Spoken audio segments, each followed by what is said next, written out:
Hello everyone, my name is Andy, aka Andy Rants. Sorry I didn't post a video last week. I meant to, but I just kind of never got around to it. But this week, with school starting up for so many of you, I thought now would be a good time to talk about my opinions on grades.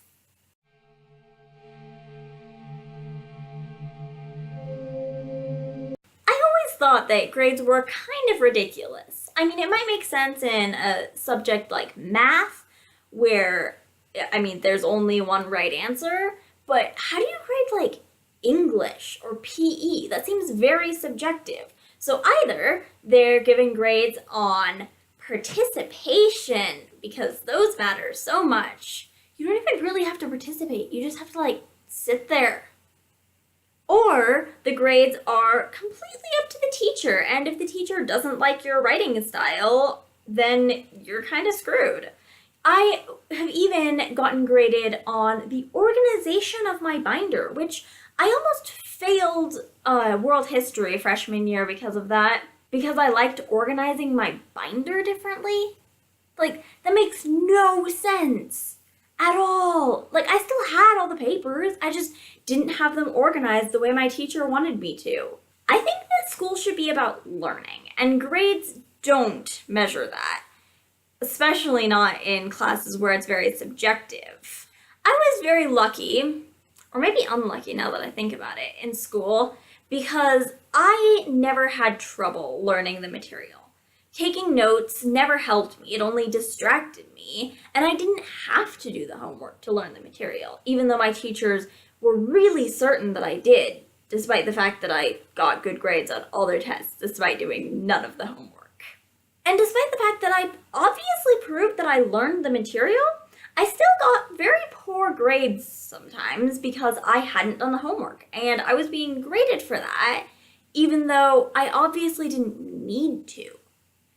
This is a serious problem in our grading system. My sister, for example, failed biology last year, but she got 112% on the final. She just didn't do the homework.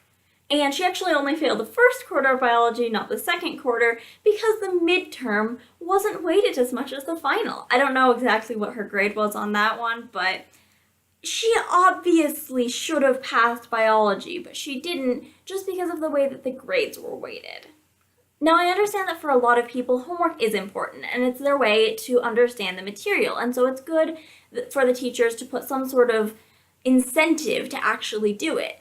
But it seems really unfair to those people who don't need to do the homework to force them to do it in order to pass the class, even though they don't need to in order to know what the class is about. The only reason that I never failed a class, although I did come close multiple times, is because I knew how to play their game. I didn't always want to, but at the end of the quarter, I could take my grade up 2 letters in 2 weeks. I had it down to an art. I did it in so many classes. Don't do that. That's really unfair to your teachers. But I think it really says something about our grading system that I was able to manipulate them into doing that. I didn't even do extra credit. I just turned in the work that I hadn't done for 50%, and then that brought me up. And it was just because a lot of times I actually had done the work, I just was too lazy to actually bring it in and turn it in. And so I just had to hunt it down, and it wasn't like it took me any effort. I just looked sad, and my teachers were like, "Here, have a good grade." And I'm like, why? I deserve to fail this class. Ugh. By junior year, I had learned how to play the game with grades, and I decided to mess with the other end of it. I'm actually pretty sure, although I can't check now, that I had straight A's from junior year until I graduated. I wasn't a better student than when I almost failed my classes. I just knew how to play the game now. I loved messing with my teachers, forcing them to give me good grades because technically I'd followed all of the rules that they'd set out. Essays were the best because I could answer the prompt technically according to the rules that we'd been given, but end up answering exactly the opposite of what my teacher wanted me to do. And because that was what was written there, they couldn't mark me down. It was so much fun.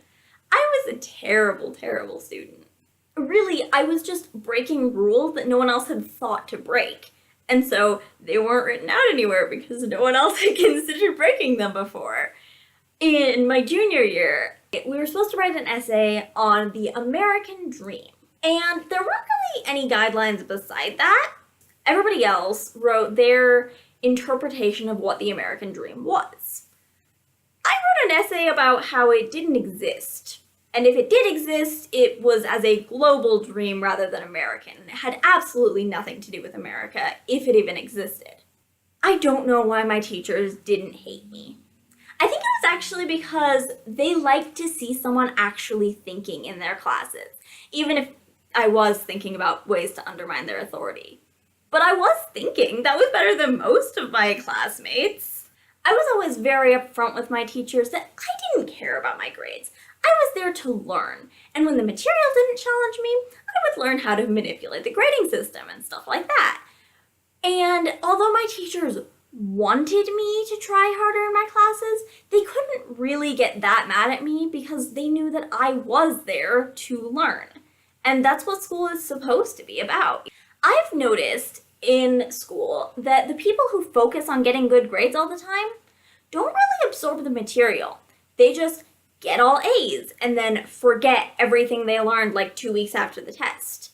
I never studied. I never concentrated on getting good grades, even though I did end up getting pretty good grades my second half of high school. But I remember what I learned in high school. Maybe not everything, but a good deal more than the people who just cared about what letter ended up on the top of their tests. And I think that's a big flaw in our system. This isn't even measuring our knowledge. It's just measuring how well people can take tests. And I'm a really good test taker, so I got good grades. But not everybody's a very good test taker. And I don't think that's fair to them. I really think that what our school system needs to do is focus on learning, not on measuring, not on how it all corresponds to last year. We don't need to grow every year. We just need to make sure that everyone who leaves our classes knows more than when they entered. Thank you for watching this video. If you enjoyed it, please leave me a like or a comment down in the comment section. If you want to see more videos like this one, then click the subscribe button. I hope that's over there. And I think that's all for today. Bye!